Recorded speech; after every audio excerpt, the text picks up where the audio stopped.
नमस्कार प्यारे बच्चों, वेलकम टू दिशा क्लासेज में आपका स्वागत है। तो आज की हमें जो लेटेस्ट अपडेट मिली है वो मैं आपसे शेयर करूंगा, जिसका आप बेसब्री से इंतजार कर रहे थे। HCS प्री है वो कैंसिल हो जाएगी किसी भी वक्त इस महीने में, यानी मार्च 2022 में इस पे अंतिम निर्णय आ जाएगा। अभी 14, 15, 16 और 21, 22 ये दिन तो है बजट सत्र के। इसके बाद में 23 से लेके और 30 के बीच में, जिसमें स्पेशली लास्ट वीक है, उसमें इसकी बहुत बड़ी संभावना बन गई है। ये सूचना हमें विश्वसनीय सूत्रों से मिली है, जिन्होंने हमें पहले भी इस परीक्षा को लेकर टाइम टाइम पे बताया था रिजल्ट कब तक आ जाएगा, परीक्षा कब तक हो जाएगी। सारी बातें और उनकी कमोबेश सारी बातें सही साबित हुई। तो उन्हीं ने हमें बताया कि सरकार ने अब अपना मन परिवर्तित कर लिया। इसके लिए कुछ रीजन रहे हैं जो आपको वीडियो में बताएंगे। ये वीडियो आप दिशा क्लासेज पे देख रहे हैं। अगर आपने इस चैनल को सब्सक्राइब नहीं किया तो सब्सक्राइब कर लें, क्योंकि यहाँ आपको एग्जाम से रिलेटेड सभी अपडेट, एग्जाम की प्रिपरेशन से संबंधित सभी जरूरी बातें बताई जाएगी। ये परीक्षा 12 सितंबर 2021 को हुई थी। 27 को रिजल्ट निकला, जिसपे 24 सितंबर पब्लिश डेट थी, और 19 नवंबर को इस मामले में गिरफ्तारी होनी शुरू हो गई थी। तो अगर हम तीनों चीजों को देखें, 19 नवंबर को देखें तो हम आज इस घटना को लगभग 115 दिन हो गए हैं। और वहीं अगर 12 सितंबर को देखें तो आज ये 207 दिन हो गए हैं। और इस मामले में देखें तो भी ये तकरीबन 195 दिन के करीब, यानी 200 दिन लगभग 200 दिन की अवधि पूरी हो गई है, और इस मामले में कोई अंतिम निर्णय नहीं आया। तो मैंने जैसे आपको पिछले वीडियो में भी बताया था, सरकार नहीं चाहती कि बजट सत्र किसी भी कारण से उनका प्रभावित हो, इसलिए इस मामले को होल्ड पे रखा है। विजिलेंस अपनी जांच तब तक आसानी से कर लेगी। एक्चुअल में इस मामले में प्रारंभ से लेकर अभी तक मात्र 3 ही गिरफ्तारियां हुई है, यानी जो अभियुक्त इस मामले में संलिप्त थे उनको पहले चरण पे ही गिरफ्तार कर लिया गया और उनको जेल भेज दिया गया। उनकी जमानत भी नहीं हुई है। तो ये सरकार की एक बड़ी विक्ट्री, यानी कोर्ट भी इस चीज को मानता है कि कुछ ना कुछ गड़बड़ हुआ था, इसलिए उन लोगों को गिरफ्तार किया है, और उनकी गिरफ्तारी को कोर्ट जस्टिफाई कर रहा है, जमानत नहीं दे रहा। चाहे वो उनका ग्राउंड हो भी, वो बाहर आके उनको प्रभावित करेंगे, गवाहों को, या कोई भी रीजन हो। वो 3 अभियुक्त निरंतर रूप से अभी भी जेल में है। उसके अलावा विधानसभा में भर्तियों को लेकर जो विपक्ष का मजबूत रवैया आपने देखा होगा। जो हुड्डा साहब भी पूछ रहे हैं इस मामले में भर्तियों को लेके, बीबी बत्रा जी भी हैं, वो भी पूछते हैं सरकार को। सरकार ने ये चीज नोटिस कर ली है कि विपक्ष के पास मुद्दे जो मुख्य हैं वो इनमें भ्रष्टाचार सर्वोपरि मुद्दा है, और भ्रष्टाचार भी प्रत्यक्ष रूप से भर्तियों में ही दिखाई दे रहा है। और लगभग सरकार ने हर मामले में भ्रष्टाचार पे कठोर निर्णय उठाए हैं, जो दिख भी रहे हैं। सिर्फ एक भर्तियों के मामले में सरकार ने रवैया स्पष्ट कर दिया कि वो भ्रष्टाचारियों को जीरो टॉलरेंस पे रखेगी, किसी कीमत पे बर्दाश्त नहीं करेगी, लेकिन वो दिखाई नहीं दे रहा। तो अगर इस भर्ती परीक्षा को रद्द करते हैं, जैसा कि हमें पता चला, तो एक तो सरकार की इमेज बिल्ड होती है, भी भ्रष्टाचार के संशय मात्र की स्थिति में भी सरकार भर्ती को रद्द कर देती है। सरकार अपने आप को किसी भी विवाद से दूर रखना चाहती है, क्योंकि सरकार का कोई हित नहीं है कि मात्र 100-150 वैकेंसीज की भर्ती के ऊपर सरकार अपने 10 साल के कार्यकाल को भ्रष्टाचार का सपोर्टर कार्यकाल बनाए किसी भी रूप में। क्योंकि ये, अगर इस मामले का सॉर्ट आउट नहीं होता तो ये विधानसभा चुनावों तक ये मामला बहुत गर्मी से उठेगा, और ये भर्तियां सरकार को हमेशा तंग करेगी। जबकि पूरी भर्ती को रद्द करा के बहुत कठोर प्रशासनिक व्यवस्था करके अगर सरकार इसको दोबारा करा लेती है, तो ये भर्ती सरकार के गले की फांस नहीं बनेगी। और ये सरकार अब ऐसा ऐसा मन भी बना रही है।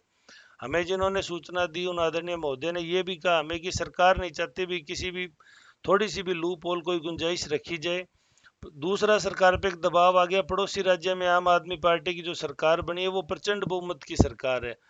उनका पहले दिन से एक ही नारा है, हम भ्रष्टाचार मुक्त करेंगे। तो जब इस भर्ती का भ्रष्टाचार उजागर हुआ, तो यहाँ जो हरियाणा आम आदमी पार्टी इकाई के नेतागण हैं, उन्होंने भी काफी जोरदार तरीके से HPSC पे इस चीज का विरोध प्रदर्शन किया। अब वो विजिलेंस की जांच का इंतजार कर रहे हैं, और अगर जांच में क्लीन चिट मिलती है तो उनका एक दमदार प्रदर्शन फिर से अपेक्षित हो जाता है, जो सरकार के लिए सिरदर्द बनेगा।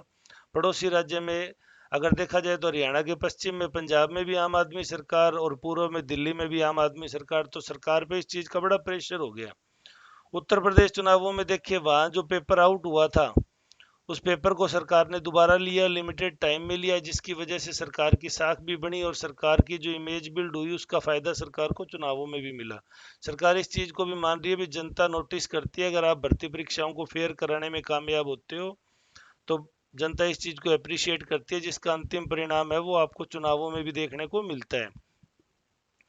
उत्तर प्रदेश में और 4 राज्यों में सरकार बनने के बाद सरकार को अपनी इमेज है वो बहुत इस मामले में प्यारी हो गई है। सरकार नहीं चाहती कि किसी भी रूप में कोई भी सरकार की नरमाई है वो सरकार की इमेज के ऊपर चोट करे। तो सरकार ने मन बना लिया है। तो जो सूचना प्राप्त हो रही है उसके अकॉर्डिंग 24 मार्च से लेके और 31 मार्च के बीच में, इन इतने दिनों के बीच में कभी भी विजिलेंस रिपोर्ट सबमिट कर देगा जिसमें भ्रष्टाचार पाया जाता है। विजिलेंस अकॉर्डिंग अगर ये बता देता है तो भी, अदरवाइज हर स्थिति में एचपीएससी है वो अब सरकार की तरफ से या एचपीएससी की तरफ से इस परीक्षा को दोबारा कराने का मन बना लिया है।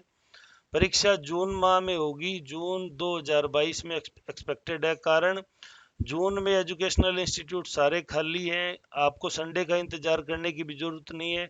किसी भी वर्किंग डे पे आप एग्जाम करा सकते हो। सोमवार से लेके सातों दिन, यानी जून के जो पूरे 30 दिन है वो एग्जाम कराने के लिए हरियाणा में 1.5 लाख लोग हैं। लगभग 80,000 के करीब बच्चे अपियर होते हैं।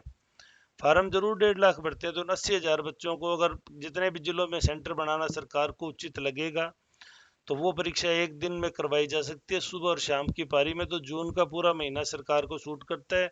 2 महीने का समय मिलने की वजह से अब सरकार को भी किसी मामले में आगे बच्चों की तरफ से शिकायत नहीं मिलेगी कि समय दो। तो सरकार कुल मिला के पर्याप्त समय देके 60 दिन से ऊपर का इस भर्ती परीक्षा को कराने की मन बना चुकी है। बाकी अंतिम निर्णय तो एचपीएससी को लेना है, क्योंकि मुख्यमंत्री महोदय ने भी ये स्पष्ट कर दिया था एचपीएससी के निर्णयों में सरकार किसी प्रकार की भूमिका नहीं निभाती। एचपीएससी अपने निर्णय लेने के लिए स्वतंत्र है।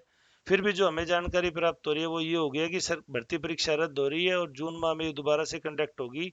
तो जो बच्चे तैयारी कर रहे हैं वो इसकी तैयारी जोरदार तरीके से शुरू कर दें, क्योंकि कट ऑफ इस बार उतनी ही जाने की संभावना है। बच्चों की तैयारी का स्तर बहुत बढ़ गया। लगभग 200 दिन का मतलब होता है 6 महीने। सरकार 6 महीने से बच्चों का इंतजार करा रही है। जो धैर्यवान बच्चे थे, जो तैयारी लगातार कर रहे थे, वो आज मेरिट को 5 से 7 नंबर ऊपर तक खींचने में कैपेबल हो गए। तो कट ऑफ वापस आई जाएगी। तो इसलिए अपनी तैयारी को किसी स्तर पे धीमा ना रखें, फुल तैयारी करें। आपको अगर कोई भी क्वेरीज है, कोई आपको शंका डाउट है, तो आप हमसे कमेंट सेक्शन में पूछ सकते हैं। हम लगभग आपके हर कमेंट्स का जवाब देते हैं। थोड़े से कुछ बच्चे नकारात्मक कमेंट भी कर देते हैं, तो हमारी कोशिश होती है उनको हम भरोसे में लेके समझाने की कोशिश करें। भाई हम जानकारी आपकी सुविधा के लिए जुटा रहे हैं, हमारा इसमें कोई निजी हित नहीं होता। लेकिन फिर भी जो हमारे, क्योंकि हमारे खुद के बच्चे तैयारी कर रहे हैं, तो इन चीज़ों से उनको भी हौसला मिलता है, साथ में एक बड़ा वर्ग लाभान्वित हो जाता है। तो ये आज की जानकारी है। एचसीएस पर ही रद्द हो रहा है, लगभग तैयारी है इस चीज़ की और जून में दोबारा से होगा। तो अपनी कमर कस लें और तैयारी में जुट जाएं। धन्यवाद।